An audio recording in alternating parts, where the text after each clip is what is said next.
안녕하세요.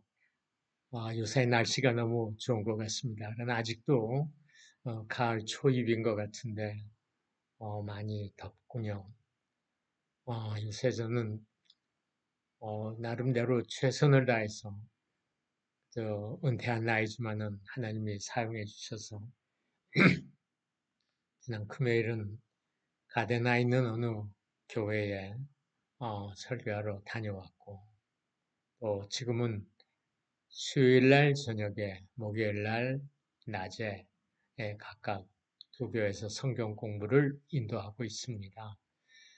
하나님께서 베푸신 은혜라고 생각을 하고 늘 감사하면서 저에게 주어진 사명을 감당하려고 애를 쓰고 있습니다. 여러분은 요새 어떻게 지내시는지요? 오늘도 우리가 이 강의를 통해서 여러분들을 스스로 살피고 또 여러분들이 좀 더 나은 하나님의 사람들로서 세워져 가기를 간절히 바랍니다. 저는 기도하기를 이렇게 기도합니다. 여러분들이 이 강의를 들어서 지식을 우선 쌓는 것이 중요한 게 아니고 이 강의를 통해서 내 자신을 돌아보고 내가 좀 더 주님 앞에 온전한 사람으로 세워질 때 주님께서 우리에게 귀한 사명의 길을 열어 주시리라고 믿는 거죠. 허드슨 테일러 선교사님이 이런 말씀을 했죠. 하나님은 준비된 자를 사용하신다. 그러니까 뭘 준비를 해야 되겠습니까? 하나님이 다윗을 선택하실 때 다윗이 대단한 거 준비한 거 아니거든요. 그 중심에 하나님을 사모하고 하나님 중심적인 삶을 살려고 노력했던 그 한 가지 사실이 하나님의 마음을 기쁘게 해드렸던 겁니다. 그래서 이스라엘의 제2대 왕으로 세우실 때 사무엘에게 그러지 않습니까? 사무엘조차도 사람의 외모를 봤어요. 얼마나 잘생겼느냐?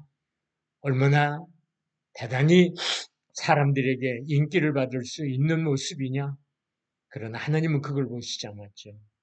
하나님은 중심을 보셨습니다.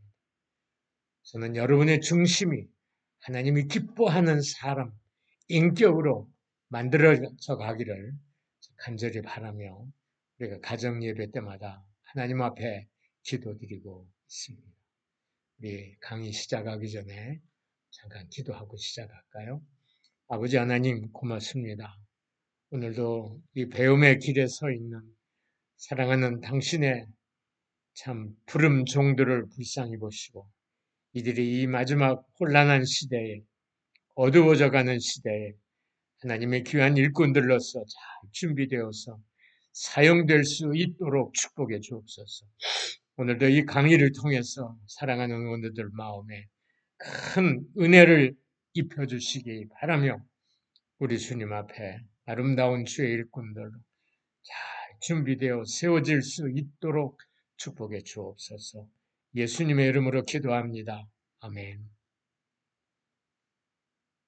오늘은 죄책감에 대해서 생각을 해보겠습니다. 죄책감이 나쁜 건 아니죠. 깨닫고 하나님 앞에 회개하겠다는 거니까. 그러나 죄책감 중에도 잘못된 죄책감에 오늘 초점을 맞추어서 강의를 진행해 보겠습니다.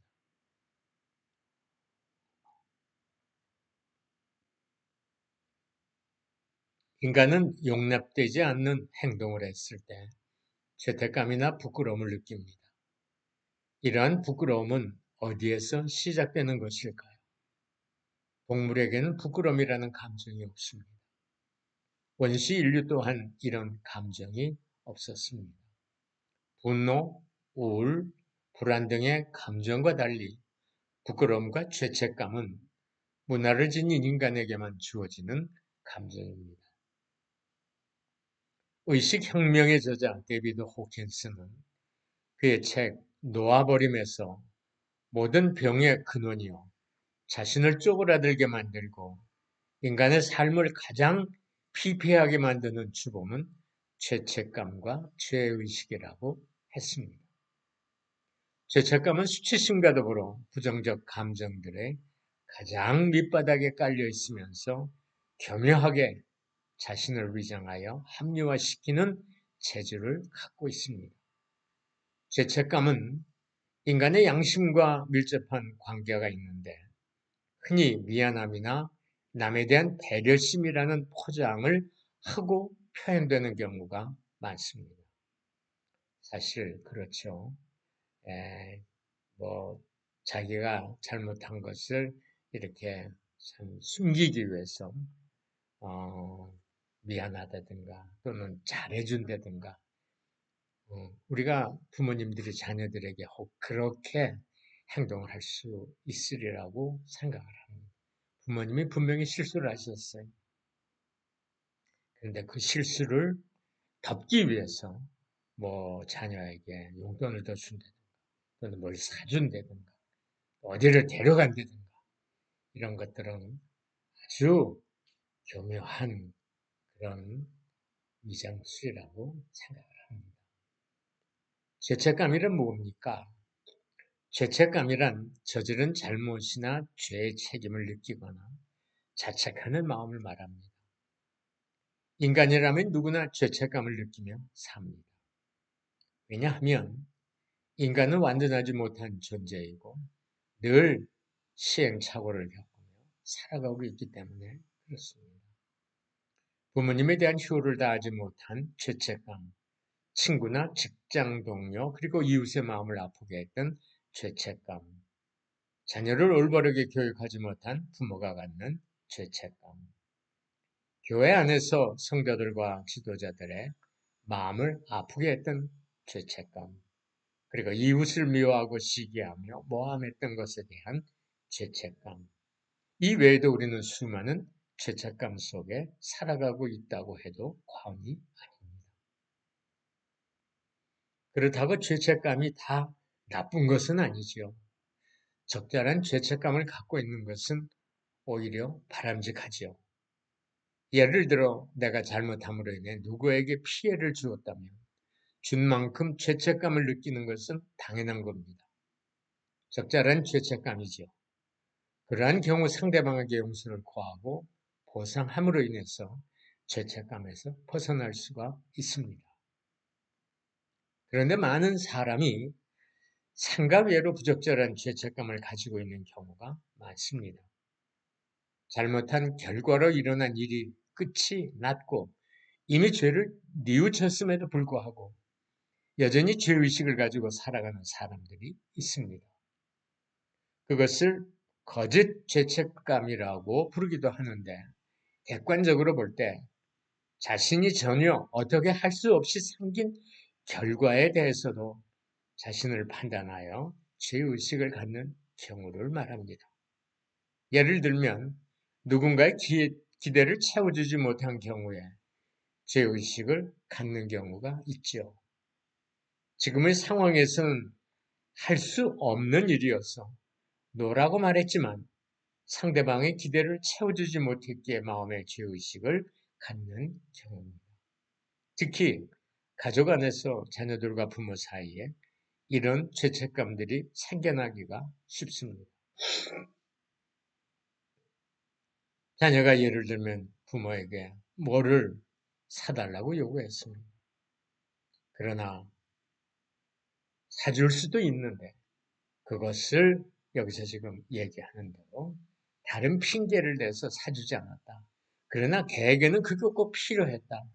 그럴 때 부모가 내가 사줘야 되지 않았을까 하는 이런 참 불안한 마음 또는 미안한 마음 또는 더 나아가서 죄의식 같은 것을 느낄 수 있습니다.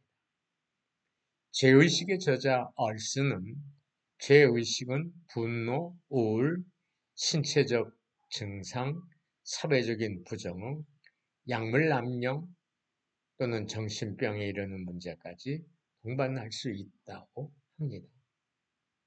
계속해서 말하기를 죄의식은 사람을 위축시키는 경향이 있어서 그것은 순정이나 겸손과는 양립할 수 없는 자기중심적인 행동을 초래한다고 했습니다. 예컨대 이런 고백을 할 수 있지요. 내 죄를 숨기려고 하면 할수록 나는 오히려 자만에 빠져들고 있었어요. 다른 사람보다 나아지려고 함으로써 나의 잘못을 보상하려고 한 것이죠. 예, 이런 거. 우리가 얼마든지 우리 생활 속에서 자신을 깊이 돌아보면 있을 수 있죠. 죄책감은 한마디로 상한 감정입니다. 모든 종류의 상한 감정은 공통적으로 열등감과 함께 죄책감을 갖고 있습니다. 이 가운데 열등감은 막연히 자기를 비하하는 것이고, 죄책감은 자신이 어떤 기준을 제시하고 그것에 미달된 부분을 놓고 자기를 정죄하는 상한 감정입니다. 죄책감은 부적절하게 자기 스스로에 대하여 죄의식에 시달리는 상한 감정입니다. 실제로는 그냥 넘어갈 수 있는 것을 자기 혼자 죄의식을 느끼면서 괴로워하는 상한 감정이죠. 죄책감은 자기 자신과 남에 대해서도 용서하지 못하고 살아가는 삶의 모습입니다. 그래서 심한 정죄 속에 고통을 느끼며 살아갑니다.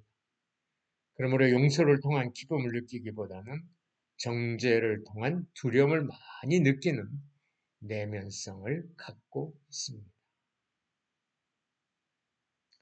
예, 우리가 이 죄책감에 빠지게 되면은 참 자기 자신이 좀 비참해지죠.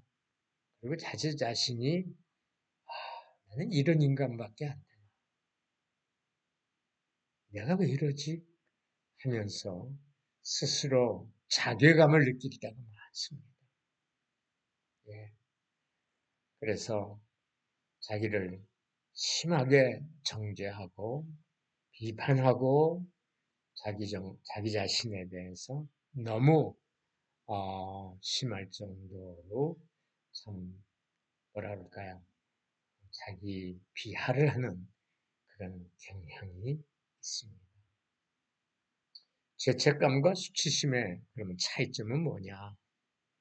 인간의 내적 규율인 양심에 의해 발생하는 죄책감과는 달리 수치심은 외부의 반응에 의해 발생을 합니다. 죄책감과 수치심은 매우 비슷한 감정 상태이지만 이를 유발하는 상황은 상당히 다르지요. 좋지 않은 성적표를 부모에게 보여주어야 하는 학생은 수치심을 느끼겠지만 아마 죄책감까지 느끼지는 않을 겁니다. 그러나 남몰래 커닝으로 좋은 성적을 받은 학생은 다른 사람들에게 그다지 수치스럽지는 않겠지만 마음속으로 상당한 죄책감을 느끼게 될 겁니다. 죄책감과 수치심은 비슷한 감정으로 부끄러움을 갖고 있는데 이 부끄러움은 자신의 부족함을 자각해야 하는 상황에서 느끼는 전반적인 감정 상태를 일컫는 말입니다. 하지만 이러한 감정은 서로 겹치는 부분이 많아서 실제로는 분명하게 나누는 것이 매우 어렵습니다. 그러면 수치심과 죄책감은 인간이라면 당연히 가져야 하는 감정일까요? 수치심과 죄책감은 어느 문화에서나 공통적으로 발견됩니다. 하지만 어느 상황에서 그러한 감정을 느끼게 되는지는 각각 다릅니다. 심지어 같은 문화권에서도 상황에 따라 같은 행위에서 수치심을 느끼기도 하고 그렇지 않습니다. 예를 들어 명동 한복판에 수영복만 입고 다니라고 하면 몹시 부끄러울 테지만 해수욕장에서라면 별로 수치스럽지 않겠죠. 그렇죠? 수치심과 부끄러움은 기본적으로 다른 사람과의 관계에서 유발되는 감정 상태입니다. 자기 방안이라면 벌거벗고 있어도 부끄러움을 느끼지 않습니다. 하지만 직장 상사 앞에서라면 작은 실수에도 큰 부끄러움을 느끼게 되죠. 수치심과 죄책감은 아주 복잡한 감정이며 문화적 배경이나 개인적 특성에 따라서 큰 차이를 보이는 감정입니다. 우리의 인생은 어떻게 보면 수많은 수치심과 부끄러움을 이겨내고 그에 따르는 심리적 허탈함을 극복하는 과정의 연속이라고 할 수 있습니다. 소설가 다니엘 호스는 주홍 글씨에서 불련을 저지르고 가슴에 주홍 글씨를 새긴 채 죄책감에 시달리다 죽어간 목사의 이야기를 그리고 있습니다. 그는 사실 인간이라는 존재가 자신의 가슴 속에 새겨진 주홍 글씨를 숨기고 살아가야만 하는 존재라는 것을 이야기하고 있는 것인지도 모릅니다. 여러분, 이 주홍 글씨라는 책 읽어보셨는지요? 혹시 여러분 가운데 앞으로 사역을 하기를 원하시는 분이 계시다면 이 책을 한번 꼭 읽어보시기로 강력하게 추천을 합니다. 모두에게는 저마다의 주홍 글씨가 있습니다. 우리의 과제는 자신의 주홍 글씨를 이겨내고 더 나은 내를 향해 나가는 것입니다. 자, 그러면 죄책감을 갖게 되는 원인이 뭐냐? 첫째는 원죄지요. 타락의 결과로 인간은 죄인이 되어 낙원에서 추방당한 후 모든 인간은 죄책감을 가지고 살아가게 되었습니다.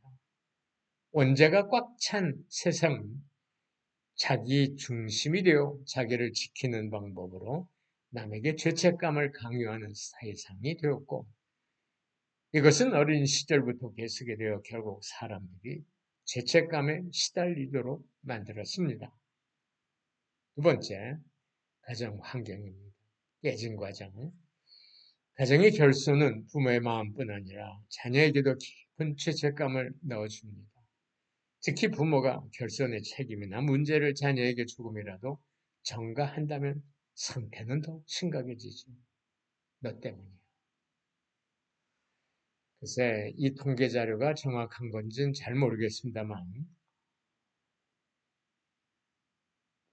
지체가 장애를 갖고 있는 그, 가정의 약 한 60% 내지 70%가 부부가 이혼을 한답니다. 이혼은 애 때문에. 그러니까 만약에 아이가 나 때문에 우리 엄마 아빠가 헤어졌다 그랬을 때 그 마음속에 죄책감은 비록 지체 장애를 갖고 있다 손치더라도 크겠죠. 상처가 있는 부모, 상처가 있는 사람은 모든 문제를 본인이 감당할 수 없어서 남에게 전가하게 됩니다. 그런데 그 대상으로 자녀가 당하는 경우가 많은데 이때 자녀는 죄책감을 갖게 되는 거죠. 예. 그러니까 가정의 문제가 너 때문에 생겼다. 그래서 부모가 지속적으로 아이 자녀들에게 참 강박적인 그런 감정을 심어주게 되는 그러면서 율법주의적인 가정, 스스로 높은 기준과 신앙적 열심을 갖는 부모의 도덕적 신앙적 기준제시는 자녀에게 죄책감을 심하게 넣을 수가 있습니다. 그래서 자녀들은 부모님의 세대하고는 신앙이 좀 다르죠. 그들은 그런 나름대로의 열심히 신앙생활을 한다고 하지만은 부모의 눈으로 볼 때는 마땅치 않거든요. 그럴 때 지속적으로 자녀에게 어떤 율법적인 그런 요구를 한다면 자녀는 마음속에 우리 엄마가 우리 아빠가 있는데 나는 이렇게 못해 하면서 자책을 느끼게 되는 이런 경우가 있습니다. 이게 커서도 그럴 수 있어요. 커서도 어렸을 때 받은 그 교육이 문득문득 제 생활 속에서 나타나거나 또는 어른이 돼서 가정을 이루면 가정을 이루어서 자녀들에게 자기가 어렸을 때 받았던 그런 것들을 또 그대로 전수하는 이런 가정들도 있습니다. 여러분 지금 어른이 되어 또 성년이 되어서 가정을 혹 이루셨습니까? 슬라의 자녀가 있습니까? 여러분 자녀들을 어떤 식으로 대합니까? 여러분은 상처 있는 엄마요 아빠입니까? 율법주의적인 엄마요 아빠입니까? 만약에 여러분들의 자녀들에게 지금 그렇게 하고 있다면, 여러분은 어렸을 때 어머니로부터, 아버지로부터 그런 분위기와 그런 알게 모르게 직간접적인 영향을 받았기 때문에 그런 거예요. 이게 여러분들이 성인이 되어 결혼해가지고 그 자리에서 생기는 게 아니에요. 이미 결혼 전부터 어렸을 때부터 내가 가정에서 배우고 듣고 경험한 것들이 그대로 어른이 돼서도 나타나는 거예요. 그렇기 때문에 어렸을 때의 이 교육이 얼마나 중요한지 몰라요. 어렸을 때 자녀들이 자라면서 있었던 그 가정 분위기, 화목했느냐, 불화가 많았느냐, 행복했느냐, 불행했느냐, 엄마 아빠가 정말 좋았느냐, 엄마 아빠가 싫었느냐, 이런 거. 결혼하신 우리 원우님들이라면 여러분의 가정을 한번 정말 깊이 생각하고 여러분 마음속에 이런 말씀들을 통해서 깨닫는 바가 있으면 고쳐주시면 고맙겠습니다. 삶에서의 실패의 경험, 삶 가운데 심한 실패의 경험은 인간의 내부에 잠재되어 있던 죄책감을 불러일으키는데 특히 이 실패가 배신에 의한 것으로 용서의 문제가 걸려 있을 때는 더욱 심합니다. 죄책감의 문제는 용서의 문제와 밀접하게 연관이 되어 있습니다. 자, 그러면 죄책감의 증상들은 뭐가 있느냐? 내면적인 문제가 있습니다. 언젠가 나쁜 일이 닥칠 것 같은 불안감. 왠가 모르게 불안해. 뭐가 일어날 것만 같아. 이런 것들이 내 마음속에 전전긍긍이 남아있는 거죠. 또 심한 죄책감이 작은 실수에도 찾아와 내면을 뒤흔들어 놓습니다. 그러니까 조그만 실수를 했어요. 그런데 이 실수가 여러분들에게 생활을 잘 유지할 수 없을 정도로 흔들어 놓습니다. 여러분이 자동차를 운전하다가 자동차 어디 다른 차하고 약간 충돌이 있었고 아주 슬라이틀리 흠집이 났어요. 그런데 이게 정말 심한 죄책감을 갖고 있는 사람은 이걸 견딜지 못해요. 슬라이트하게 흠집이 생겼다. 오케이. 가서 그냥 잠깐 숨으면 될 것 같아. 괜찮습니다. 되는데 이거이 뭔데? 내가 왜 그랬지? 그러지 말았어. 내가 조금 더 조심했었어요. 하면서 자기 자신을 자꾸 책망하고 비난하고 이런 거. 은혜를 누리고 살아가는 것이 좋으면서도 그것을 쏟아버릴까 하는 두려움에서 자기를 계속 정죄합니다. 예를 들면 더 기도해야 돼. 더 잘해야 돼. 끝이 없는 거죠. 이게 지난 시간에 배운 완전주의적인 성향을 갖고 있는 성격을 얘기하고 있는 거예요. 그 다음에 관계의 장애. 남의 입장에서 볼 때 그럴 필요가 없는 것 같은데도 지나치게 자기 희생을 하려고 합니다. 이상하게 그런 사람들이 계세요. 아니 뭐 그냥 편안하게 그건 그 사람이 하면 되는 건데 괜히 그 사람이 할 것을 내가 그냥 내가 할게 내가 할게. 그러니까 다른 사람이 볼 때 좀 이상하다. 저 사람 좀 이상하다. 이렇게 느껴지는 것. 죄나 가십에 대하여 아주 민감하고 심하게 반응합니다. 예, 실수했어요. 뭐 한 번 실수는 병가지 상사래. 이렇게 넘어갈 수도 있고 어떤 가십을 들어서 그래? 나에게도 그런 약점이 있는 모양이지. 사실은 이렇게 넘어가는 게 쉽진 않습니다. 그러나 이것이 몇 날 며칠 내 생활을 너무 힘들게 해요. 이런 건 아니죠. 가서 그 사람하고 따지든지 잊어버리든지 해야 되는데 이걸 갖고 끙끙 앓으면서 속병하게 하는 거예요. 정당한 비판도 하지 못하게 심하게 반발합니다.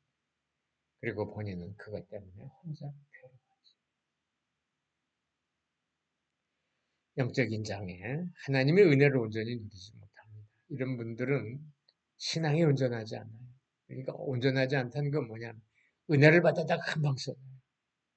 깨달았다가 금방 옛날로 돌아가요. 예. 뭔가 꾸준하지 못해요. 은혜를 받는 사람들은 꾸준해 성경도 꾸준히 읽는다. 신앙생활, 아니, 저 예배도 출석도 꾸준히 한다. 뭐를 맡았으면 그것을 참 소신껏 최선을 다해서 한다. 뭐 이래야 되는데 그렇지 못한 거예요. 습관적인 회개로 신앙의 능력이 나타나지 못합니다. 중언부언하는 기도죠. 그리고 기도를 할 때 굉장히 이기적인 기도를 하는 거예요. 정말 하나님 앞에 내 마음을 허심탄회하게 다 쏟아놓고 하나님 나 이런 사람이야. 나 지금 이렇습니다. help me. 도와주세요. 사탄에게 공격을 자주 받아 쉽게 넘어지곤 합니다. 왜 사탄이 자주 찾아올까? 그만큼 취약점이 많기 때문에 그런 거예요. 사탄이 왜 찾아오느냐? 취약점이 많기 때문에. 사탄은 우리의 신앙생활에 가장 취약한 부분을 항상 공격해요. 내가 거짓말하는 게 습관에 돼 있다 그러면 거짓말이라는 것을 계속해서 물고 늘어져요. 내가 뭔가 모르게 소비벽이 있다 그러면 그걸 갖고 계속 물고 늘어져요. 나에게 자꾸 중얼거리고 비판하는 그런 말을 한다 그러면 사탄은 그걸 가지고 계속해서 공격하는 거예요. 나의 취약한 점이 뭐냐? 여러분 정확히 여러분 스스로 아셔야 돼요. 그렇기 때문에 사탄의 공격을 그런 곳에 받아가지고 쉽게 넘어지곤 하죠. 성경에 나오는 죄책감을 가진 하나님의 사람들 첫 번째 사도 바울입니다. 사도 바울은 상처가 많은 사람입니다. 특히 죄책감의 문제는 그에게 심각했습니다. 그러나 그리스도의 용서와 사랑으로 이 죄책감을 극복한 사람입니다. 로마서 8장 31절에서 39절을 보면 그의 죄책감과 이것을 극복하는 치유의 장면이 다 나옵니다. 자신을 죄인 중에 괴수라고 공개할 수 있는 것은 그리스도의 용서를 경험했기 때문입니다. 이건 자유한 거예요. 나 이런 사람입니다. 아마도 사도 바울이 이런 죄책감을 갖게 된 것은 엄격한 부모, 율법주의적 환경에서 성장했기 때문이 아니었을까 생각해 볼 수가 있습니다. 다윗, 시편 51편에 나타난 다윗은 심한 죄책감과 이것을 하나님의 사랑으로 극복한 사람입니다. 51편 3절을 보면 심각한 죄의식이 있고 4절 사람들의 정죄에 시달리기를 거부하는 모습이 보이고 5절에서는 자기가 근원적으로 죄인임을 인정합니다. 나는 모태로부터 7절에서 12절 죄로 인한 버림받음의 두려움이 있고 16에서 19절은 죄 용서의 체험을 거부합니다. 특별히 그가 우리아의 아내를 취할 때에 그가 했던 행동들에 대해서 그가 늘 그 마음속에 그래서 시편 51편이 그걸 하나님 앞에 용서를 구하는 신앙의 고백이라고 우리는 보는 거죠. 다윗도 하나님의 마음에 합한 사람이었어요. 그러나 그에게도 죄의식, 죄책감이 있었어요. 그러나 죄의식, 죄책감을 그가 어떻게 극복했느냐. 하나님 앞에 그걸 다 쏟아놓고 눈물로 회개하고 다시 한번 하나님의 은혜를 경험하는 이 놀라운 신앙의 역사가 그에게 있었다는 것을 우리는 기억해요. 가룟 유다와 베드로 그거 극입니다. 예수님을 은 30에 팔아넘긴 가룟 유다는 자기의 정죄됨을 보고 스스로 뉘우쳐 받았던 은 30을 대제사장들과 장로들에게 도로 갖다 주면서 내가 무죄한 예수님의 피를 팔고 죄를 범하였다고 했습니다. 반면 예수님의 수제자였던 베드로는 닭 울기 전 내가 3번 나를 부인하리라는 말씀을 들었지만 주님을 절대로 배신하지 않겠다고 굳게 약속을 했었습니다. 하지만 주의 말씀처럼 닭 울기 전 3번이나 주님을 모른다고 배신했죠. 이 두 사람의 제자 중 바로 유다는 스승을 배신한 죄책감의 죄를 뉘우치며 은 30을 도로 갖다 준 후에 스스로 목숨을 끊었습니다. 하지만 베드로는 3번 부인한 후 닭이 울자 주님께서 하신 말씀이 생각나 밖에 나가 심히 통곡하며 회개하죠. 그러니까 가룟 유다에게는 회개가 없었습니다. 어떻게 보면 두 제자 모두 죄책감에 신음하며 괴로워했다고 볼 수 있는데 한 제자는 멸망의 길로 한 제자는 구원의 길로 돌이키며 죄책감에서 해방을 받았습니다. 가룟 유다의 죄책감은 스스로 믿음을 파괴하는 행위로 참으로 위험한 일입니다. 우리 가운데도 이럴 수 있죠. 죄책감에 시달리다 못해 결국은 스스로 목숨을 끊는다. 그게 아니고 죄책감에 시달리면 그 죄책감을 하나님 앞에 솔직히 주님 나 이렇습니다. 나 용서해 주십시오 하면서 주님께 회개하며 용서를 구하면 저는 믿보고 이루어서 내 죄를 통해서 사에서 동이 먼 것 같이 우리의 죄를 옮겨주시겠다고 하신 이 놀라운 구원의 메시지가 우리에게 있지 않습니까? 죄책감과 은혜, 20세기 후반의 세계에서 가장 영향력 있는 정신과 의사였던 폴 투르니에는 죄책감에서 해방되는 것은 유토피아적 환상에 불과하다고 그의 책 죄책감과 은혜에서 말하면서도 죄책감의 해결책을 이렇게 제시합니다.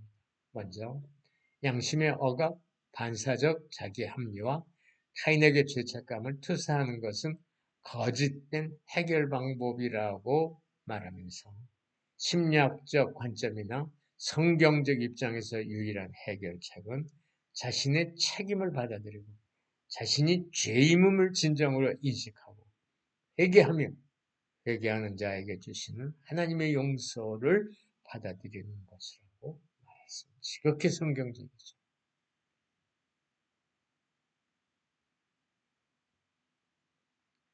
그리스도인들은 개종 후에도 여전히 죄책감을 경험하며 더 예민해지는 경우도 있다고 지적합니다.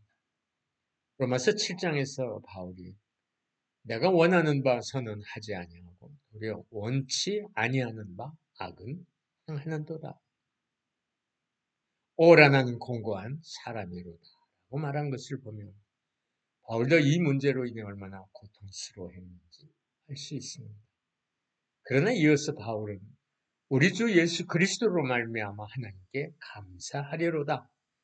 그러므로 이제 그리스도 예수 안에 있는 자에게는 결코 정죄함이 없나니 라고 고백하며 승리의 찬노래를 부르고 있습니다. 죄에 대한 감각이 격렬하고 예리할수록 은혜에 대한 인식 역시 격렬하고 기쁜 것이 됩니다. 자신에 대해 가장 절망한 성도들이 은혜에 대한 확신을 가장 강력하게 표현을 합니다. 자신에 대해 가장 절망한 성도들이 은혜에 대한 확신을 가장 강력하게 표현합니다. 우리의 온갖 절망과 연약함과 타락에도 불구하고 있는 모습 그대로 우리를 받으신 하나님의 은혜가 얼마나 광대한지를 더 깊이 이해하게 되는 겁니다. 하나님은 우리가 선할 경우에만 우리를 사랑하고 죄를 범하면 사랑을 거두어 가시는 분으로 생각하는 것. 하나님의 사랑을 잃을 수도 있다는 두려움. 이 거짓된 개념은 지금도 그의 백성들 가운데 만연해 있습니다. 그러나 예수님은 바로 이 생각을 도말하시려고 오셨습니다. 예수님은 하나님이 우리를 무조건적으로 사랑하시며 우리의 선함이나 선행이 아니라 우리의 비참함과 죄 때문에 우리를 사랑하심을 보여주시고 계십니다. 참고로 죄책감으로 마음이 무거워질 때 읽어야 할 성경 구절 5가지. 미 기독교 신문 크리스천 포스트의 캐서린 웨버는 최근 죄책감으로 마음이 무거워질 때 읽어야 할 성경 구절 5가지라는 제목의 칼럼을 통해 죄책감에 시달리는 기독교인들의 하나님의 용서와 위로가 있기를 바란다고 말하면서 웨버는 기독교인들이 죄책감을 느끼거나 수치심으로 괴로울 때 하나님께서 항상 당신을 용서하신다는 것을 마음으로 받아들이는 데 도움이 되기를 바란다면서 이 구절들을 소개하고 있습니다. 그러니까 미국 사람들도 이 죄책감에 얼마나 많이 시달리는지 몰라. 어쩌면 세계 인류가 거의 다 이 죄책감에 시달린다고 봐도 과언이 아니에요. 요한일서 1장 9절입니다.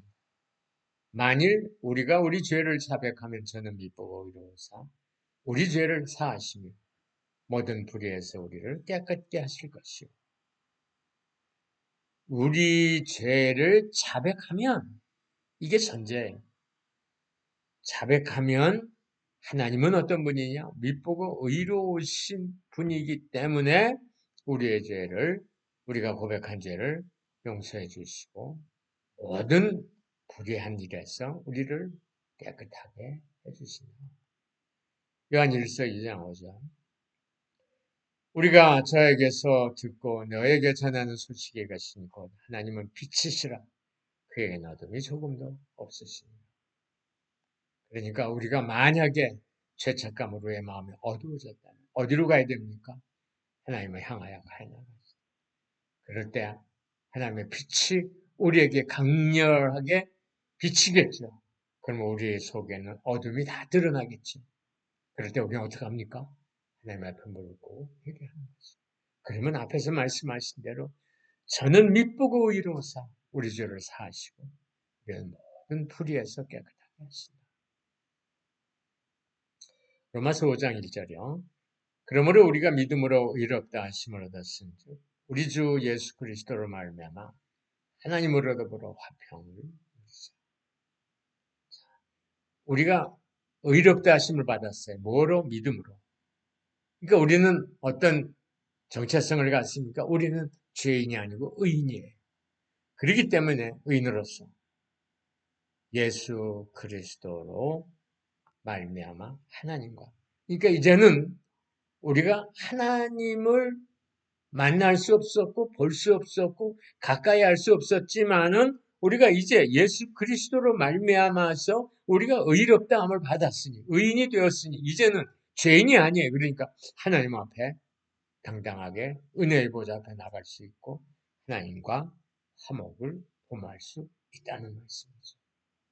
마태복음 5장 38절 39절 또 눈은 눈으로 이는 이로 갚으라 했다는 것을 내가 들었습니다.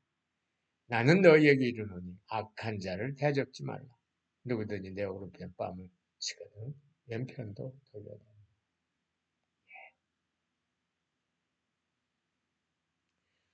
우리가 이렇게 할 수 있어야 되는데 이런 인격, 이런 품격을 갖는 그리스도인이 돼야 되는데 참 이게 고민이죠. 숙제입니다. 숙제. 예. 어떻게 오른편 뺨을 치는 자에게 왼편 뺨도 돌려줄 수 있을까? 사랑하는 오늘 여러분, 어떤 사람이 돼야 되는지 너무 잘 알죠. 역대하 7장 14절 내 이름을 일컫는 내 백성이 그 악한 길에서 스스로 떠나 겸비하고 기도하여 내 얼굴을 고하면 내가 하늘에서 듣고 그 죄를 사하고 그 땅을 고칠지라. 그 죄를 사하고 그 땅을 고칠지라. 어떻게 해요? 악한 길에서 먼저 돌이키는 거예요. 그리고 겸손하게 엎드려 주님께 기도하며 하나님을 들으신다. 그러니까 여러분들이 우리가 기도할 때 그 기도가 허공을 맴도는 그런 허망한 것이 아니에요. 하늘에서 들으세요. 하늘에서 들으세요. 그러니까 여기서 보세요. 악한 길에서 우리가 만약에 떠났다. 그리고 우리가 정말 기도할 때 겸손한 마음으로 기도한다. 그러면 하나님은 우리의 기도를 어떻게 하신다고요? 하늘에서 들으신다는 거죠. 그리고 죄를 사해주고 땅을 고쳐준다. 땅만 고치시겠습니까? 우리가 원하는 것들을 주님께서 새롭게 재창조시켜 주실 수 있는 능력의 전능자인 것을 우리는 믿습니다. 예, 어떤 어머니가 잘못을 저지른 자녀를 꾸짖기 위해 이런 말을 했다고 해요. 내가 잘못한 일들은 하나님께서 생명책에서 전부 기록해 두셨다. 오늘 내가 한 부끄러운 일을 생명책에 적으셨을 것이다. 이 말을 듣고 잠시 생각에 잠겨있던 아이가 물었습니다. 엄마, 하나님은 내가 한 착한 일은 생명책에 기록해 놓지 않으세요? 하나님은 어떤 분이십니까? 우리 잘못만 기억하시는 분이신가요? 성경에는 내가 저희의 불의를 긍휼히 여기고 저희 죄를 다시 기억하지 아니하리라는 말씀도 있습니다. 그런데도 많은 수의 부모가 자녀가 성인이 되어서도 하나님의 용서를 믿을 수 없도록 어린 시절에 깊은 죄책감을 심어놓습니다. 사랑하는 원유 여러분, 다시 말씀을 드립니다. 여러분 만약에 결혼하셨다면, 그래서 스라의 자녀가 있다. 오늘 이 말씀 잘 마음에 담으셔야 합니다. 그리고 여러분들이 지금까지 자녀를 어떻게 양육해 왔는 그 태도, 마음, 심지어 표정, 말투 이런 것까지를 한번 좀 열심히 살펴보셨습니다. 자녀의 죄의식은 자신이 부모의 욕구를 충족시키지 못했다고 생각할 때 증가한다고 합니다.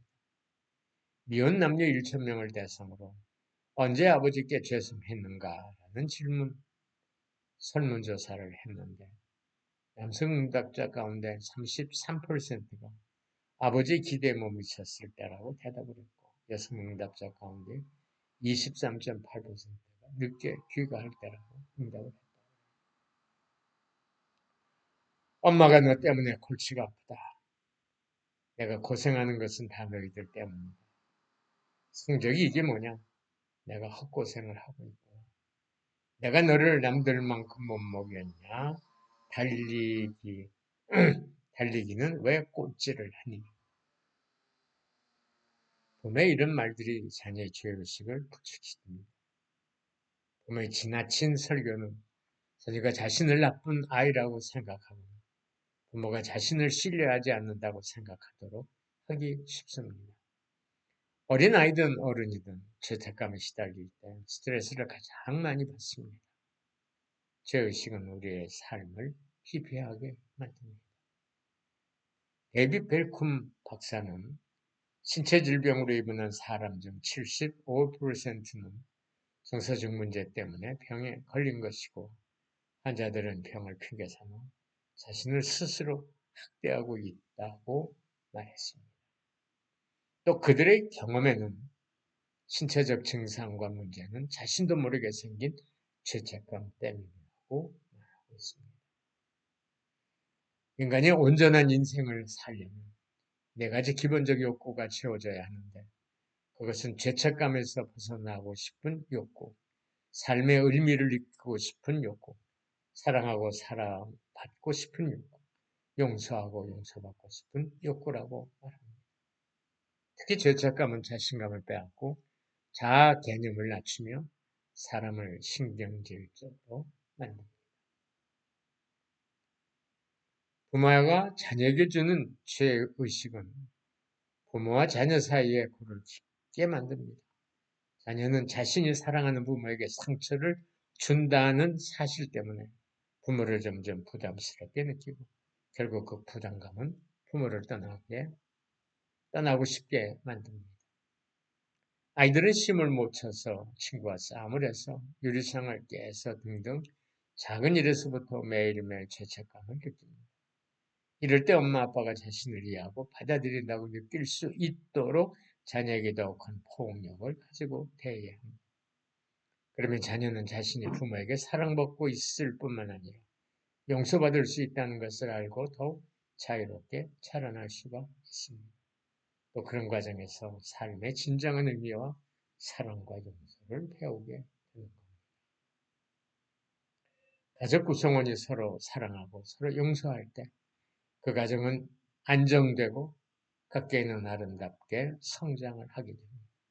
그러나 가정 내에서 용서받지 못하고 자란 아이는 삶의 의미를 복수심으로 전이시켜 사람도 이해심도 없는 삶을 살아가게 됩니다.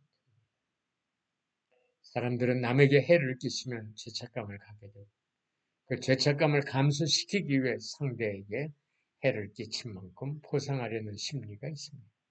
즉 타인에게 손해를 끼치면 그 사람 사이에 형평성이 깨져서 불쾌한 감정이 유발이 되는데 바로 이런 불쾌감을 없애고 형평성을 회복하기 위해 동기화가 이루어지게 됩니다. 형평성의 회복은 상대에게 응분의 도움을 주거나 상대가 자신에게 해를 입은 만큼의 잘못을 저질렀다고 비난함으로써 가능하다고 합니다. 대체로 보상의 크기가 과히 크지 않을 때는 응분의 보답을 하려고 하지만 자신이 갚을 수 없을 만큼 크게 느껴질 때는 비난하게 됩니다. 예를 들어 내가 너를 어떻게 키웠는데 뼈골까지 빠지게 키워놨더니 보답이 고작 이거니? 라고 말하는 부모는 자녀에게 너무 큰 죄책감을 줌으로써 오히려 비난을 받게 되기 쉽습니다. 부모가 자녀에게 죄책감을 심어줄 때 자녀는 잘못된 하나님의 이미지를 갖게 될 위험이 있습니다. 하나님은 심판의 하나님이고 동시에 용서의 하나님이시다. 자녀에게 하나님의 구원 계획과 사랑을 가르쳐 줘야 합니다. 우리의 죄 문제는 십자가에 못 박히신 예수 그리스도께서 해결해 주셨다는 것을 가르쳐야 자녀들이 참 자유인으로 살아갈 수 있습니다. 사랑하는 원의 여러분, 오늘 거기까지 여러분들과 강의를 나누었습니다. 오늘은 조금 일찍 끝났는데 여러분들 다시 부탁을 드립니다. 여러분이 가정을 이루었습니까? 자녀들을 어떻게 지금 양육하고 있습니까? 여러분들이 지금 자녀들을 양육하는 방식과 생각, 태도가 옛날에 여러분의 지금 현재 자녀들 때와 때 부모에게 받았던 그런 상황을 현재 여러분 자녀들에게 보여주고 있는 것은 아닙니까? 혹시 우리 가운데 아직 가정을 이루지 않았다고 아직 이루지 않으신 분들, 여러분은 가정을 이룰 때 어떤 가정을 이루기를 원하십니까? 그리고 특별히 우리 가정을 이루려고 할 때 정말 신중하게 배우자를 여러분께서 만나셔야 합니다. 하나님 앞에 깊이 기도하고 아버지 하나님 앞에 참 은혜 가운데 좋은 배우자들을 만나 아름다운 신앙의 가정을 이룰 수 있기를 간절히 바랍니다. 오늘 강의는 여기까지 하고 마치죠. 기도하겠습니다. 아버지 감사합니다. 오늘 우리가 잘못된 죄책감, 죄의식, 수치심 이런 문제들이 우리의 상한 감정으로 우리 내면에 자리 잡고 있어서 우리가 일상의 삶을 살거나 대인관계를 갖거나 특별히 교회 생활을 하는 가운데 교회 사역을 하는 가운데 하나님 앞에 부끄럽게 드러나는 것은 아닌지 그리고 특별히 우리가 가정에서 우리의 자녀들에게 또는 우리가 앞으로 이룰 가정에서 어떤 부모로서의 우리의 모습을 갖게 될 것인지 이런 부분들이라 깊은 이해가 사랑하는 원우들에게 있게 하시오.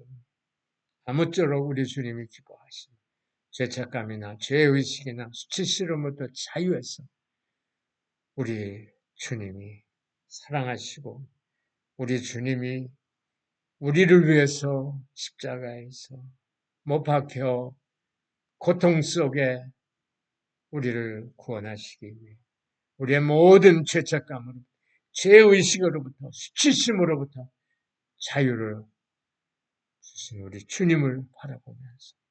다시 한번 삶의 힘을 얻을 수 있도록 사랑하는 오늘들을 축복해 주옵소서. 예수님의 이름으로 기도합니다. 아멘. 예, 사랑하는 오늘 여러분, 오늘 강의 어떠셨는지 여러분들께서 제 마음에 잘 관찰하시면서 먼저는 여러분들이 변화되시고 은혜를 받으셔야 해요. 내가 은혜 받은 것을 성도들과 교인들과 나눌 수 있어야 돼요.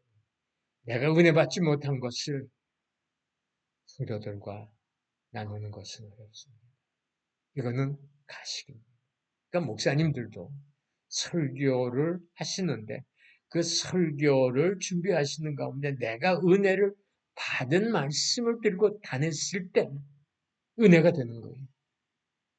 근데 오직 머리로 오직 모든 그 설교 구성 이런 원리에 따라서 설교 한 편을 만들어 가지고 단에 서서 외친다고 해도 내가 은혜 받지 못한 말씀은 성도들에게도 은혜가 되지 않습니다.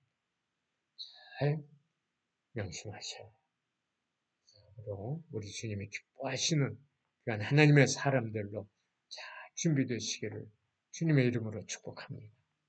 한 주간도 주 안에서 평안하시기를 간절히 바랍니다. 안녕히 계십시오. 고맙습니다.